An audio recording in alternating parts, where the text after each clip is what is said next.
مختلف نظریات ہیں. مطلب ایک شخص کھڑا ہوتا ہے، وہ اپنے نظریے سے اس کو بیان کرے گا، ایک شخص اپنے نظریے سے بیان کرے گا. علماء کا کام ہے قرآن و حدیث کے نظریے سے چیزوں کی تشریح کرنا. نبی اکرم علیہ الصلوۃ والسلام کی ایک حدیث پاک امام ترمذی نے سنن ترمذی میں اس کو بیان کیا. اس کے علاوہ درجنوں کتابوں کے اندر، احادیث کی کتابوں کے اندر یہ حدیث موجود ہے.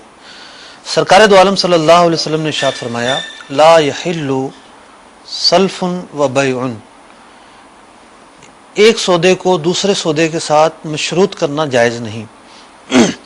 ولا شرطان فی بیع، نہ چیزوں کے اندر شرطیں لگانا جائز ہے. ولا ربح ما لم یدمن، اور نہ ہی ایسا نفع جائز ہے، یعنی اس چیز سے نفع کمانا جو آپ کے رزق میں نہیں آئی. ولا بیع ما لیس عندک، نہ اس چیز کو بیچنا جائز ہے جو آپ کی ملکیت میں نہیں آئی.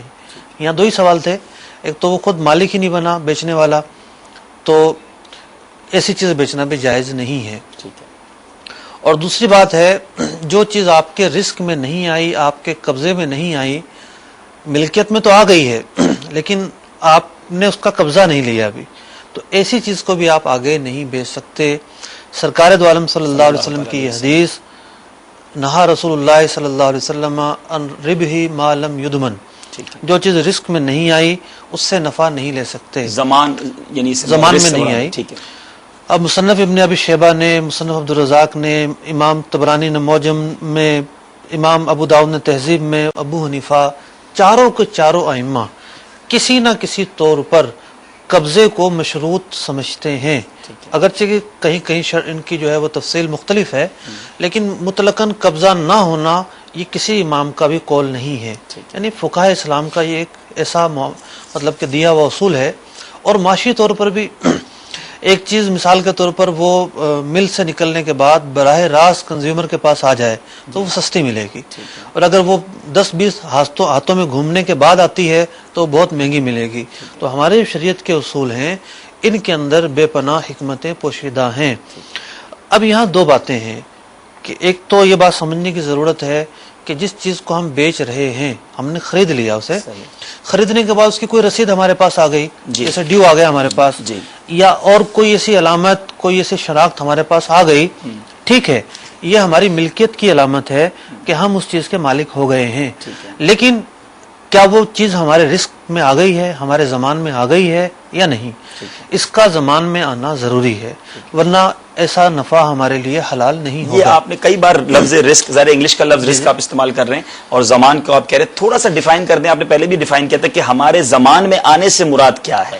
یعنی وہ چیز کچھ دیر کے لیے اس طرح ہمارے قبضے میں آئے کہ وہ جل جائے تو وہ ہماری ہو، وہ مطلب کہ خراب ہو جائے، فیکٹر جو وہ سارا ہمارا ہو، مطلب کچھ لمحے کے لیے وہ ہمارے متعلق ہو جائے اس کا رسک فیکٹر، پھر بعد میں ہم کسی اور کے پاس رکھوا دیں، کوئی مسئلہ نہیں ہے. ایک لمحے کے لیے بھی اگر رسک فیکٹر ہماری ذمہ داری نہیں ہوگا تو وہ چیز ہمارے زمان میں نہیں آئے گی. صاحب، احکام تجارت سلسلہ ہم یقیناً اسی لیے کرتے ہیں کہ ہم شرعی رہنمائی بھی دیں اور لوگوں کو حل بھی دیں. یہ آپ نے فرمایا، ماشاءاللہ آپ نے قرآن و حدیث کے ذریعے کئی آپ نے محدثین کے نام بھی ارشاد فرمائے کہ یہ معاملہ ایسا نہیں ہے کہ بغیر قبضہ لیے ہم بیچ سکیں. لیکن یہ ایک مارکیٹ پریکٹس ہو گئی ہے، مال شپمنٹ وہاں سے ہوا، بی ایل آ گئی، ڈاکیومنٹس آ گئے، اب مارکیٹ کا پتہ نہیں ہے مال پہنچتے پہنچتے کیا ہو جائے گا، تو لوگ اس کو اسی دوران بیچ دیتے ہیں. آپ نے فرمایا وہ نہیں بیچ سکتے کیونکہ وہ ہمارے ہاتھ میں پیپر تو آیا ہے، مال نہیں آیا. تو اب اس کا کوئی طریقہ بھی تو ارشاد فرمایا نا کہ کیا ایسا کریں کہ شرن بھی درست ہو جائے اور ہمارا کاروبار بھی چلتا رہے. اصل میں ایک تو ہے شپنگ کا مسئلہ. ٹھیک ہے، شپنگ جو آتی ہے وہ دو طرح سے آتی ہے. مثلا ایک CNF سسٹم ہوتا ہے، یہ بھی پہنچ سسٹم ہوتا ہے کہ جناب بھیجنے والے کی ذمہ داری ہے، تو اس میں جو خریدنے والا ہے اس کی تو رسک میں معاملہ آیا ہی نہیں ہے. دوسرا جو سسٹم ہے FOB، ٹھیک ہے، میری معلومات کے مطابق اس سلسلے میں پہنچنے والا ہی مطلب کہ اس کے رسک میں یہ چیز آ جاتی ہے، یعنی جو خریدنے والا ہے وہ اس کے رسک میں آ جاتا ہے. جی ہاں، یعنی بیچنے والے کی ذمہ داری جہاز میں پہنچانے کے بعد ختم ہو جاتی ہے. اب چیز کا جو کلیم جیسا بھی کرے گا وہ خریدنے والا کرے گا، اور خریدنے والا اگر اس کا تصرف کرنے کا بھی اس کو اختیار حاصل ہو گیا ہے. مثال کے طور پر ایک شپ چلا ہے کسی ملک سے اور اسے دبئی سے ہو کر آنا ہے، اور اگر یہ شخص دبئی میں اتارنا چاہے تو وہ مال اتر سکتا ہے. اس طرح کا تصرف کرنے کا اسے اختیار ہے.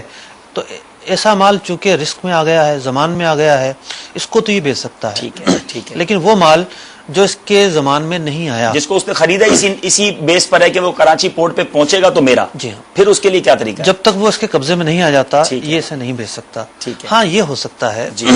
کہ یہ جن افراد کو بیچنا چاہتا ہے جی جی ان سے یہ ایک وعدہ کر سکتا ہے ٹھیک ہے. کہ بھئی میں آپ سے مطلب سودا ڈن نہیں کرتا، ٹھیک ہے. ایک شرعی مجبوری ہے، لیکن جو لوگ قابل اعتبار ہوتے ہیں، قابل بھروسہ ہوتے ہیں، جی جی. ان کی بات لوگ مان بھی لیتے ہیں. زبان پہ ہی تو کاروبار چل رہا ہے. ان سے کہتے ہیں کہ یہ مطلب کہ میں آپ سے وعدہ کرتا ہوں. اب دیکھیے کہ جب لیٹر بھیج جاتے ہیں، آفر لیٹر بھیج جاتے ہیں، تو اس کو بھیجنے میں اور ایکسیپٹ کرنے میں بھی دن لگتے ہیں. ٹھیک ہے. آج کل تو میل سسٹم آ گیا ہے، پہلے بہت زیادہ دن لگتے تھے. ٹھیک ہے. باقاعدہ جو ڈاک جایا کرتی تھی ٹیلی گراف آنے سے پہلے، جی جی.